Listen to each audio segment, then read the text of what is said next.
শুনে যান মা, কোটি কোটি ধন সম্পদ টাকা পয়সা থাকলে যদি আমার ভগবান লাভ করা যেত। এই জগতে অনেক কোটিপতি আছে বাবা, তারা ভগবান কিনে বসে থাকতো। যদি মান দিয়ে, জ্ঞান দিয়ে, পাণ্ডিত্য দিয়ে ভগবান লাভ করা যেত। জগতে অনেক জ্ঞানী আছে, অনেক পণ্ডিত আছে, অনেক মানি আছে, তারাই আমার ভগবান লাভ করত। যদি রূপ দিয়ে, যৌবন দিয়ে ভগবান লাভ করা যেত মা। জগতে অনেক রূপবতী আছে, অনেক রূপবান আছে, অনেক যুবক আছে, অনেক যুবতী আছে, তারাই আমার ভগবান লাভ করত। মহাজন বললেন, এগুলো দিয়ে কেউ কোনোদিন ভগবানকে লাভ করতে পারেনি, পারিবেও না। যদি ভগবানকে লাভ করতে চাও, তুমি যে শ্রেণীর ব্যক্তি হও না কেন, আগে গিয়ে করো সাধু সঙ্গ, আগে গিয়ে করো ভক্ত সঙ্গ। কি আছে এই সাধু সঙ্গে, কি আছে এই ভক্ত সঙ্গে? সাধু সঙ্গ, সাধু সঙ্গ সর্বশাস্ত্রে কয়, লবে মাত্র সাধু সঙ্গ জীবী কৃষ্ণ প্রাপ্তি হয়। বাবা গো, তাহলে আজ শুনে যান কি আছে সাধু সঙ্গে।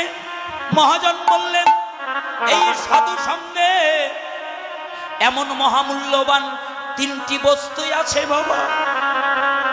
ওই তিনটি বস্তুর যে কোনো একটি বস্তু যদি এমন করে ঘুরিতে ঘুরিতে, এমন করে সঙ্গ দিতে দিতে, এমন করে ভক্ত সঙ্গ করিতে করিতে কোনদিন যদি সদ্গুরুর কৃপা বলে ওই তিনটি বস্তুর যে কোনো একটি বস্তু যদি কোনো ভাগ্যবান ভাগ্যবতীর জীবনে লাভ হয়,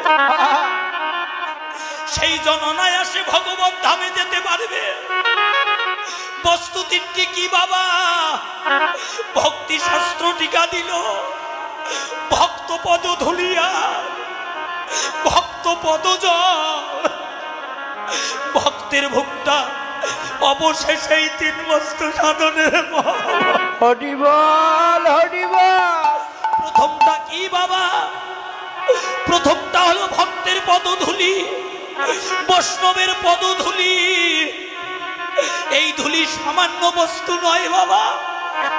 বলতে পারেন ধূলি তো পথে ঘাটে অনেক আছে, বাড়ির সামনে অনেক আছে, এই ধূলি সেই ধূলি নয়।